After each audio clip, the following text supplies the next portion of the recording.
наличии чугунная банная печка с цельнолитой топкой, и верхняя крышка у нее прикручивается. Толщина чугуна идет от 12 до 16 миллиметров. Идет с вот такой каминной дверцей. Такой прикольный обдув стекла и регулировка горения регулируется. То есть изнутри выглядит это так. Зольник, чугунный колосник, толстостенный зуб-отбойник. И печка идет с закрытой каменкой. Закрытая каменка идет наставная. Стальная идет с воронкой с автоклапаном. И со специальной леечкой, которая там это все дело разливает. То есть вот ее видно чуть. Засыпается все дело камнем.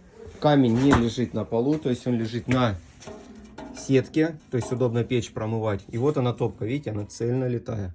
А верхняя крышка, вот эта, она прикручивается.